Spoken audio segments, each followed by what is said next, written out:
Collaboration has been said to be one of the key ways to achieving so many things, and this is not exceptional to Nigeria. In this vein, we have seen President Bola Ahmed Tinubu tried to have meetings with different stakeholders, both in Nigeria and the international scene, as regards bettering the agricultural sector. Amongst these moves is that which we just saw last week, where the Saudi Arabia Minister of Agriculture met with the Minister of Agriculture of Nigeria, Kyari, alongside the Chairman Governors Forum and all the stakeholders in Abuja. So this is where we begin the program for this week on Agric Economy. I am Khadija Oluwatoyin. This week, we should take a look at the collaborative efforts of government towards agricultural development. I've just mentioned a few, where we had seen the federal government meeting with the John Doe Group. They've had meetings with stakeholders in the UAE. They've had meetings with the president. Recently had a meeting with stakeholders in Saudi Arabia, where he wooed them to come to Nigeria, as there's so many potentials that needs to be tapped. Welcome to the program, sir. Thank you for having me. Our guest for this week, as we all know, is Mr. Gabriel Dakolo. He's going to be taking us around what this collaborative effort is meant to achieve. First, is this a collaboration in a good light? Yes, based on the determination of the federal government to ensure the food security and sustainability in the next 3 to 4 years, and also acknowledging the fact that the government cannot go alone or do it alone, and there is need for collaboration with both nationals and international partners to ensure that this vision of the government for food security is achieved in a very short term. And that is why you see our president moving from meetings with both local and international partners in the area of agriculture, and also national governments of countries like Saudi Arabia and some other countries that he has met with, to be able to see how we can enhance agricultural input in Nigeria and how to deepen agricultural practice with modern implements, and also improve the agricultural value chain of Nigeria in the process of getting to the Agric revolution plan of the federal government. So this collaboration is ongoing, and we have started seeing results in some areas where pledges have been made, and some industries have started coming into the agric sector to take advantage of the vision of the federal government in this area of expansion of agricultural practice in Nigeria. Okay, what impact will this be basically? Because we know that we've had policies, we've had stakeholders who have come in, and before you know, they're packing their baggages to go. When stakeholders speak, they tell you that policies are not, such policies are not suitable for these stakeholders. What should government do? You will see that in various engagements of the President Bola Tinubu, he keeps telling both the local partners and international partners that Nigeria is open for business. And when a country is open for business, you create incentives that will make your country attractive to both local and foreign investors. And also you ensure that you have partnerships across board. When you look at agri trade between Nigeria and some major countries, I'm sure the government is targeting some of these major countries that does volume of agri trade between Nigeria. And when you look at countries like India, you look at countries like United States, Germany, and China, in some areas of agricultural input, we have seen that there is a partnership has improved. And we also see that one company in India has decided to come in to launch into the agri sector in Nigeria based on interactions with the federal government. So Nigeria, according to the president, is open for business, and we are trying as much as possible to improve on our ease of doing business, especially in the agric sector, looking at the peculiarities of how agric operates and along the value chain of agri. Nigeria is, I'm sure, willing to ensure that investors interested in the agric sector are given a level playing field and encouragement to be able to go into those sectors. You can of recent see that even mining has started enjoying benefits with in Nasarawa state here, where lithium that is supposed to be used for car batteries and solar panels an industry has been opened there in collaboration with the Nasarawa state government and the federal government, and it will give thousands of jobs to the people, and it's all in the process of ensuring that incentives are given to investors in all these areas, which agriculture is amongst them. So I believe that the tour of the president is yielding fruit and will continue to yield fruit in the next couple of months and years to ensure that we deepen agricultural practice in Nigeria, and the aim and the policy of agric revolution in Nigeria is achieved at the long run. Okay, in Nigeria, looking at the cry for policy, just looking at just in relation to what you just said, is there need for some of these, because we know that the president, who seems to be a business-minded person, Yes, is in the push for this. yes. Is that it for us to have a written kind of policy statement? Looking at the past administration, yes, agendas were rolled out, because when this government leaves, so Yes. it doesn't leave us with the choice of having to begin to start afresh. I believe that policies have already been written. Implementation of the policy vis-a-vis government bureaucracy most of the time has been the challenges that agriculture sector that we're looking at is facing.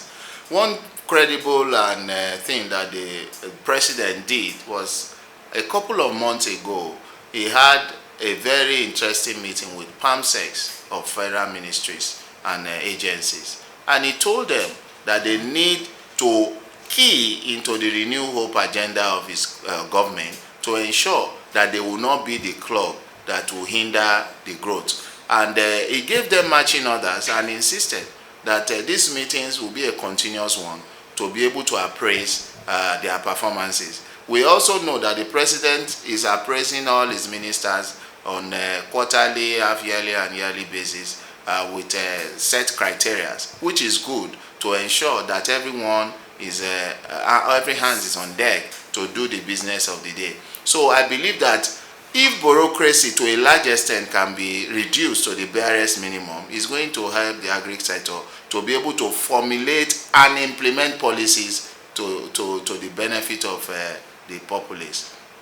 Okay, we know that in all of these policies, what is in the mind of a typical Nigerian is how this translates to the price of items in the market. Yes. Do you think that this is going to, in the nearest future, bring succor to the whole issue?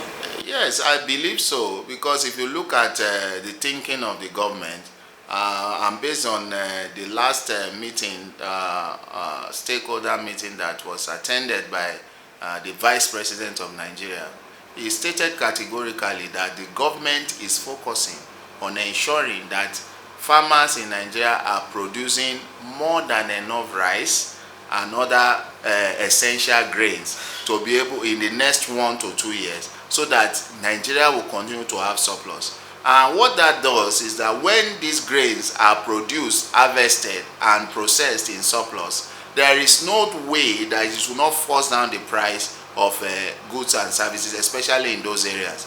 If we have more than enough rice produced and processed in the market, then the sellers will have no other choice but to crash the prices of these food products. So, and the government needs to take the driving seat in ensuring that this production is ramped up, is doubled to the extent that we have more than enough. What scarcity does in most cases or in every sector or any item is that it makes the price of items to go up when it is scarce. But when it is more than available, definitely it will bring down the price and it will increase affordability for the people. So the way that the government is looking at especially important staples in Nigeria is to ensure that the production doubles and triples over the years, so that we will have more than enough and be able to not only sell in the Nigerian market but also export as well. So when we have excess, then it will reduce, the price will gradually be going down. Quickly, we'll take a break. When we return, Agric economy continues. Stay tuned. The Agricultural Research Council of Nigeria (ARCN) coordinates the activities of research institutes and is responsible for supervision, regulation, coordination of research activities and programs of higher institutions in Nigeria. And Professor Hamidu Shaributu, since assumption as Executive Secretary of ARCN in April 2020, has solidified the transformation of agriculture in Nigeria through strategic and meaningful execution of research findings for improvement of the agricultural sector. The National Horticultural Research Institute, NIHORT, is one of the 15 agricultural research institutes in Nigeria under the supervision of the Agricultural Research Council of Nigeria. The institute started in 1975 as the Fruits and Vegetables Research and Demonstration Center with the assistance of the United Nations Development Programme (UNDP). It metamorphosed to National Horticultural Research Institute in 1976. NIHORT headquarters is located on a sprawling 350 hectares of land at Jericho area, Ibadan. To have a national spread and outlook, the institute has 3 outstations and 2 experimental stations. The outstations are Mbato, which sits on a massive 810 hectares of vast land located in the humid zone of southeastern Nigeria, Bagauda in Kano, made up of 110 hectares of land in the semi-arid zone of northwestern Nigeria, and finally a 156 hectare of farmland in Otukpo, Benue State. National Horticultural Research Institute, NIHORT, has developed, registered and released 3 new varieties of tomato, which are tolerant to Fusarium wilt, root knot nematodes. They are high yielding, early maturing with good nutritional values. These newly released tomato varieties are Ortitum 1, Ortitum 2 and Ortitum 3, and they are adapted to different agroecological zones of the country. To minimize post-harvest losses, the Institute has developed value-added products from tomato, such as tomato paste, dried tomato slices, tomato wine, as well as tomato juice. The Institute has also developed Tuta Trap Tray to control tomato leaf miner, also known as tomato Ebola. Additionally, biopesticides have been developed in the Institute, known as NIHORT Liptol, NIHORT Ractine, and also the NIHORT Sticky Traps, which are effective in the management of tomato.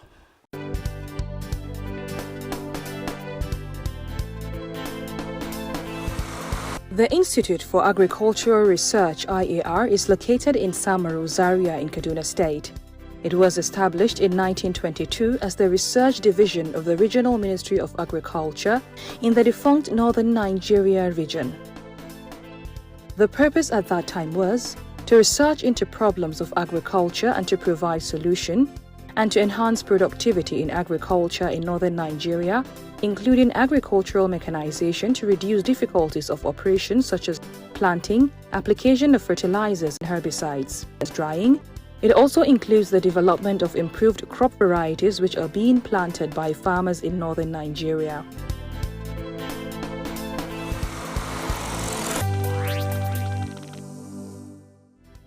The Cereals Research Program of the Institute, which is charged with the mandate to research into the genetic improvement of cereal crops like maize, sorghum, among others, has developed over 60 varieties of maize and over 46 varieties of sorghum, among others, which are high-yielding, pest-resistant and drought-tolerant. One of major breakthroughs of the Institute is the development of maize varieties that are resistant to the fall army worm. RAR varieties of cereal crops are also resistant to striga weed, a parasitic weed which attaches itself to cereal crops and absorbs the nutrient, causing poor yield. IAR has to its credit 29 varieties of groundnut, 21 varieties of cowpea, including the very newest variety that has high resistance to insects. This can save Nigerian farmers at least 16 billion naira annually in the purchase of insecticides.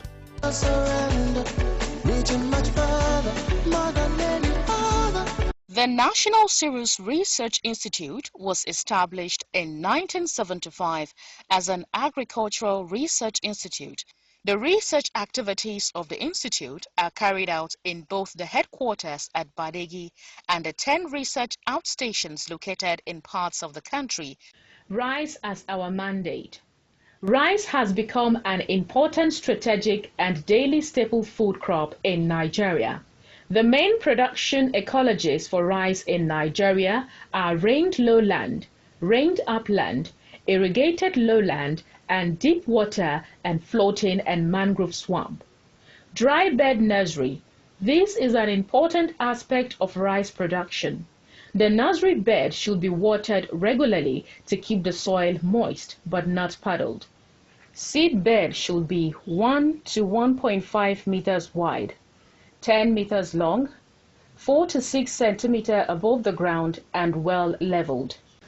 Benny seed, scientifically known as Semomum indium L, is commonly referred to as sesame in the country and in the international circle is one of the oldest oilseed crops. Sesame is an erect herbaceous annual crop that grows to a height of 0.4 m to 2 m tall. Good day. I'm Jimmy Edet. I'm a research scientist working with the NCRI Beneseed program, and this is Beneseed, sun-loving crop. That's why we call it a photoperiodic crop. And the very variety we have here is what we call Incruben 04E. That is a variety that has been developed by NCRI and released by NCRI. One of the attributes of this variety is that it has a lot of pod formation on it at maturity. Food technology and value addition research program is one of the key programs of the research outreach department of the National Cereals Research Institute. This program has the mandate for reducing post-harvest loss through the utilization of improved technologies to combat, to reduce the losses and increase the value of those commodities. Recently, one of the key things we are able to do is to look at broken rice, a byproduct of rice processing, that we value rice by adding value to convert it into a product. One of these products is a Rice Plus. We call it NCRI Rice Plus. The NCRI Rice Plus is an instant smooth extruded breakfast cereal for the family. It is produced from broken rice and added with different types of legumes and vitamins and minerals. So for the family, it is an instant product you can use without cooking. Just add water and you formulate it and take it as a breakfast cereal. Notes which I explained earlier, these are demonstrations. We have 3 demonstrations because we intend to release 3 varieties of millet.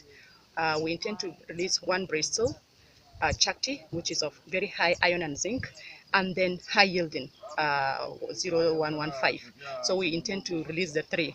So before we release it this rainy season, we demonstrated here per band for each of the trial that we the candidate of release, because we want the farmers around here to see and admire, because seeing is believing. So this is our demonstration field for the 3 varieties we intend to release.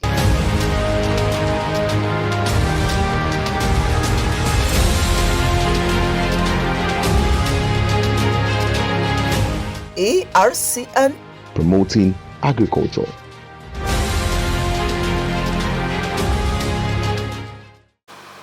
Welcome back. The program is still on and we've been talking about the collaborative efforts of government towards agricultural development.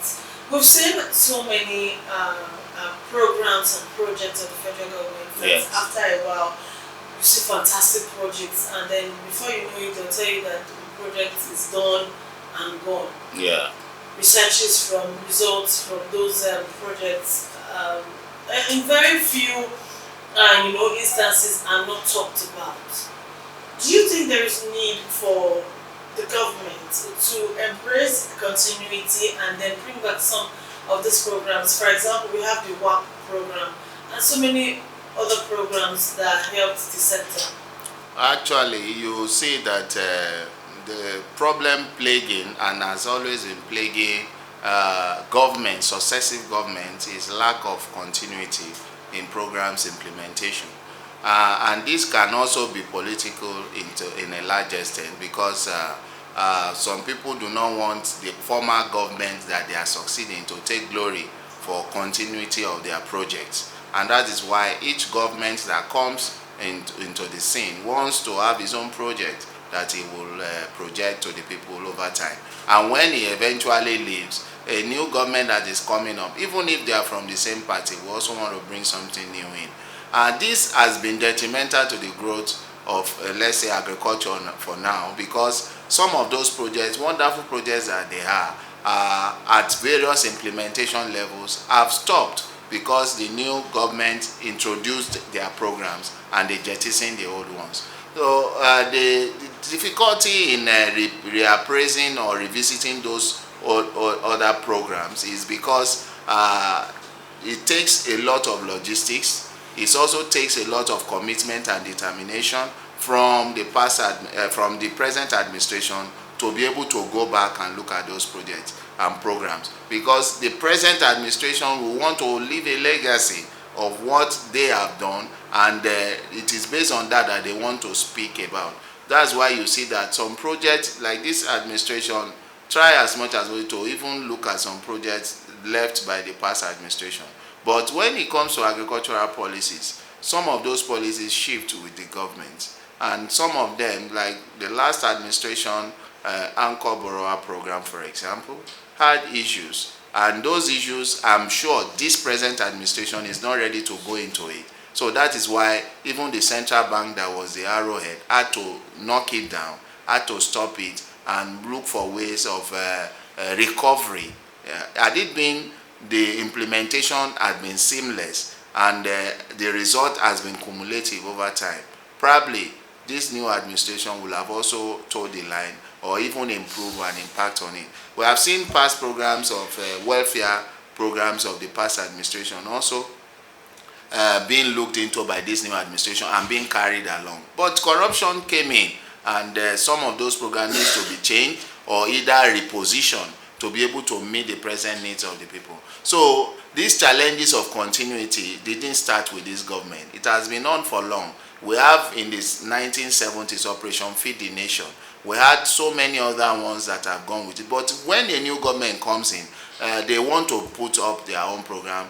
We have seen structural adjustment programs, SAP. We have seen so many other ones that have come, but they stop with the administration. So the major reason why these programs, as laudable as some of them are, is that the continuity process is difficult to implement, because some of those programs do not share the idea of the new administration. So they believe that they just have to stop it where it is and bring in fresh ideas to start theirs.